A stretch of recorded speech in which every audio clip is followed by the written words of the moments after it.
There is more fallout tonight from the leaking of top-secret information about how the CIA supposedly monitors electronic devices to spy on people, supposedly just bad people. But the big question, of course, could that include all of us? Chief Intelligence Correspondent Catherine Herridge has the latest tonight.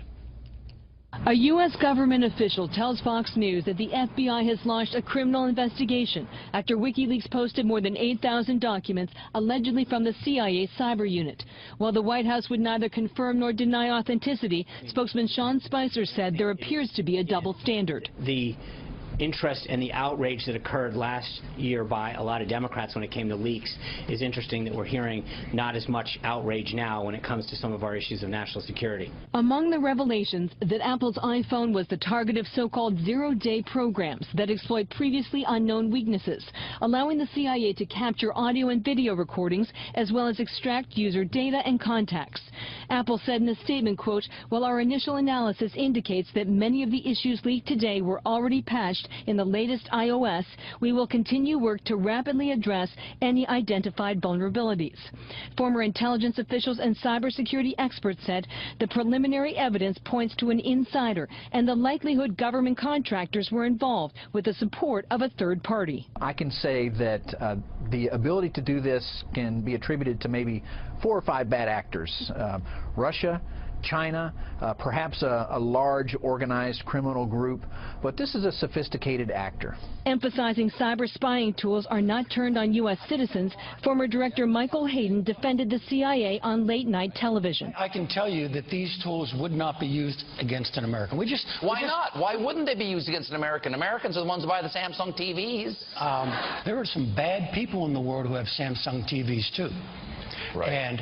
And so NSA develops tools, CIA develops tools that we can use. Now those secrets have apparently been spilled by Wikileaks, the same group that posted former NSA contractor Edward Snowden's stolen records that exposed government surveillance. Russia recently extended Snowden's asylum. 2 of the most important eyes of the intelligence community have been degraded, and it means that we have to refocus and continue to rebuild and be able to understand what our adversaries are trying to hide from us.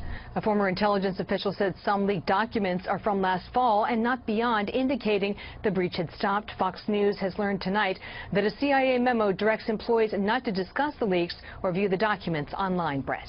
Thank you, Catherine. Now on Wikileaks releasing new documents that claim to reveal the CIA's most sensitive spying secrets, at least the electronic ones. Thousands of pages supposedly detailing how the CIA can turn ordinary cell phones and smart TVs into surveillance devices. Morgan Wright is a cybersecurity analyst and a senior fellow for the Center for Digital Government. Morgan, it's good to have you back on. Hi, John. When you got wind of these revelations from WikiLeaks, what was your first reaction? A word that would be bleeped out if I said it right now, and it was like, here we go again. I mean, it's just, what do we have to do to protect these secrets? Some people may disagree. They say you shouldn't be tapping these phones, you shouldn't be doing this, but at the end of the day, these are our secrets that we use to protect us from attacks, to collect intelligence on foreign adversaries. How many people would like to know exactly what Kim Jong-un is going to do with his nuclear missiles? What if we disclosed the only trade craft we had that allowed us to see what was going on? What good would be served by that? So look, there are a lot of implications for this, and none of them are good. Well, Julian Assange, the guy who founded WikiLeaks, thinks there shouldn't be any secrets, that everything ought to be open to everybody. Your thoughts? Well, Julian, give me your password and let's see what's on the WikiLeaks server. I mean, he even wants to keep certain things secret, so that's a little disingenuous to say that he wants everything to be transparent when he's hiding out in the Ecuadorian embassy.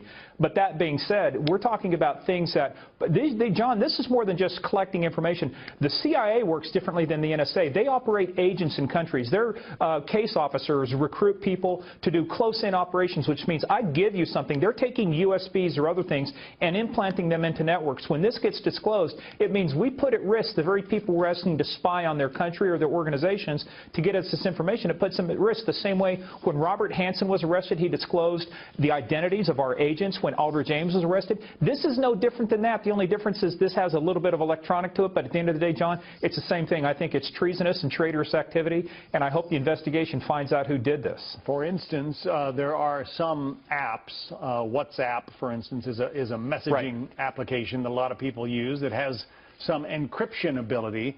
Apparently these files suggest that you can, or the CIA was able to get around that encryption and tap into some of these WhatsApp conversations that people who were using the app thought were safe. Well, technically, John, the conversations were safe. In other words, they never broke the encryption, and actually one of the most popular ones that they're going after is Telegram, because that's used by a lot of the jihadist networks. What they did was compromise the device that the app was running on so they could see what was being typed in and the messaging going across. It's still very difficult to break the encryption itself, so what they did is they targeted the particular type of device, whether it was an Android or an iPhone, and, I mean, it's brilliant work. I mean, they figured out a way around it, but at the end of the day, now that people know it, they'll take countermeasures, and it'll be much more difficult for us to monitor. And Apple says, for one, that it's going to try to, patch some of the holes that this dump has revealed in its software. John, there will always be this contention between the government and our national security and the private sector, for example, Silicon Valley.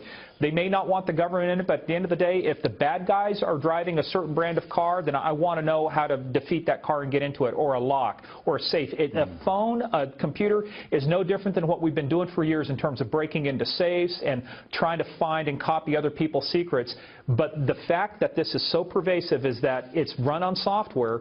A lot of people don't understand it, so they fear what they don't understand. But this is no different than what we've been doing for years. It's just a different tool. It's not a new tactic. But, John, the more that we disclose this, the more it levels the playing field. We're the good guys. We always fight with one hand behind our back, so we're always at a disadvantage. If we level the playing field, we give our adversaries an advantage we don't want them to have in this cyber battlefield. Agreed. Morgan Wright, a cybersecurity analyst. Morgan, thanks for your expertise. Welcome back to Hannity. So this week, Wikileaks released a new batch of documents allegedly containing information about tactics the CIA uses as part of its surveillance program. Joining us now with reaction, former intelligence official of the U.S. National Security Agency, William Binney, and former senior intelligence officer, Lieutenant Colonel Tony Shaffer. Hey, Mr. Binney, let me start with you. One of the things that I have a headline here in front of me, WikiLeaks, CIA uses stolen malware to attribute cyber attacks to nations like Russia. And what they're really implying here is that they would deliberately mimic the hacking protocols of Russia to obfuscate their own works. Do you believe that's true? Yeah, sure. I think that that's true, as well as I think that a lot of this software that they've gotten to do the penetrations came from NSA, GCHQ, and the other Five Eyes, plus other cooperating countries. And, of course, they gained additional information once they penetrated into people like the Russians and the Ukrainians. Is it legal for them to do that at the CIA? Actually, it's not their charter, but they certainly are doing it and have been doing it for many decades. It's nothing new for them. I mean, they have been using signals intelligence for quite some time. In other words, and well, you do know what happened in the case of General Flynn. That was a felony, a violation of the Espionage Act, even though he did have, in his case, a security clearance. Maybe they could have listened, but it was certainly illegal to release that. Colonel Shaffer, what is your take on all of this? And when the intelligence community, and I'm sure it's just a few people, I have great faith in our intelligence services, and what they do is really dangerous and important. Precisely. But if they're leaking information on Americans and using techniques that could possibly spy through our TVs and not allow full encryption of our phones, that's somewhat troubling to me. Well, part of the deal is all those vulnerabilities, Sean, you just mentioned, the bad guys have too, and this has always been one of my concerns. I've done this sort of thing for a living about the time William was doing it. My concern when I was on the inside is these people, our intelligence agencies, have huge technology and huge power. So that power must be used ethically and focused on the adversary only. What you've seen here, as you pointed out, Sean, it was used against one of our own. Lieutenant General Mike Flynn is a friend of mine. So first, on a personal level, I think it's horrendous. On a legal level, it needs to be prosecuted. Yeah. So I think we have to understand it's good that we understand these things. It's good we have people who understand the tools, but how you use those tools ethically, legally, and morally is hugely important. Colonel, if the CIA, in fact, WikiLeaks, now, they have a track record. They've not been wrong in all their years of existence. Right. They've not been proven wrong one time. And I'm looking at these documents. I guess the most frightening thing, if you're in the government, is they release less than 1% of the information they say they have. Right. And they're talking about more powerful surveillance techniques than even the NSA, without checks and balances. Correct. The fact that they build a cyber attack arsenal, that $100 billion came from the Obama years, and that it implies that every single electronic device they are capable of hacking and spying through, and even turning TVs into listening devices. Do you believe that? Do you think the CIA has that capability? And if they do, if there's no check and balance, doesn't that mean we're all potentially subject to living in a police state where the government at will can spy on whoever they want, bribe, blackmail, do whatever they want with that? That's scary. That is a danger of having this, and unfortunately, Sean, this is one of those few times I cannot comment on what you're asking me. I used to do this for a living.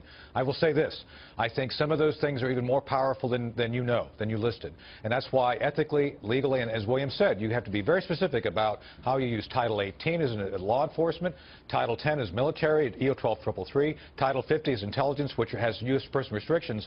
President Obama, I have a feeling, didn't care. He just told people to go out and do things, and this is where morally you have to have someone who is at the top willing to do the hard things of saying, it is my job to restrict people from using those things abusively. We don't have constitutional protections. Precisely, and this is where we were going. And let me say this, and I don't know if Bill will agree with me or not, ATP 2829, the so-called Russian tool that we used to hack the DNC, Sean, we did it. Not me, but our guys. Former members of NSA, retired intelligence officers, use these tools to break in there and get the information out. That's what the Democrats don't want to talk about because it doesn't fit their narrative. You know that for a fact? You know the Democrats did it, or that former operatives did it, using the malware techniques that they put the Russians' fingerprints on it and make it appear like the Russians. In other words, you're telling me this whole Russian story that the media has been running with for months and months and months, that it was our people that did it and they just put the fingerprints of the Russians on it? That's right. The whole idea. You have proof of that? I don't have proof of it, but I'm telling you this is what I've heard, and what I'm trying to tell you is that if you go back and actually talk to people inside. The evidence is not that the Russians did it. The evidence is a Russian tool was used. What I'm saying is concerned Americans who are fed up with the Clintons doing things, I think were the ones who actually got in there and broke the information out and gave it to Wikileaks. I've mentioned this to other reporters, by the way. They don't seem to be interested in going and checking this out because it doesn't fit the narrative. Talk to John Solomon and Sarah Carter. They want to hear this. Well, last question, Mr. Binney. Yes. You had told me that you say that every phone call, every text, every email of every American is gathered into metadata right now by our government. Every single call, text, email. Is that true? You know that? Well, it's not just the metadata, it's the content also. Yeah. And our government is storing every conversation. And that's why I wrote that up in a sworn affidavit in support of Jewell versus NSA, challenging the constitutionality of NSA and you say collecting Executive all this Order data. 12333 allows that? Yeah. Section 23C. And that is the same one that Obama altered so 16 other agencies could now share in that information of SIGNET. That is, wow. If I could point out a greater danger here, Sean, the point is they know about all these weaknesses in firewalls, operating systems, switches, servers, and so on, and how to break into them, and they aren't fixing them. That means that everybody in the world, including all of us here in the U.S., are still sitting there all vulnerable to attacks. Right. And they're doing it as you're saying they're doing it as a matter of course, and that's why you left after 32 years at the NSA. And the point is that they come back to us after an attack and say, well, we need more money for cybersecurity, when in fact they don't fix the problems they already know. Right. And so they're not giving us cybersecurity. You know, so this is worse than any spy novel I could think of. Thank you all for being with us. They're swindling us. Thank you, Sean.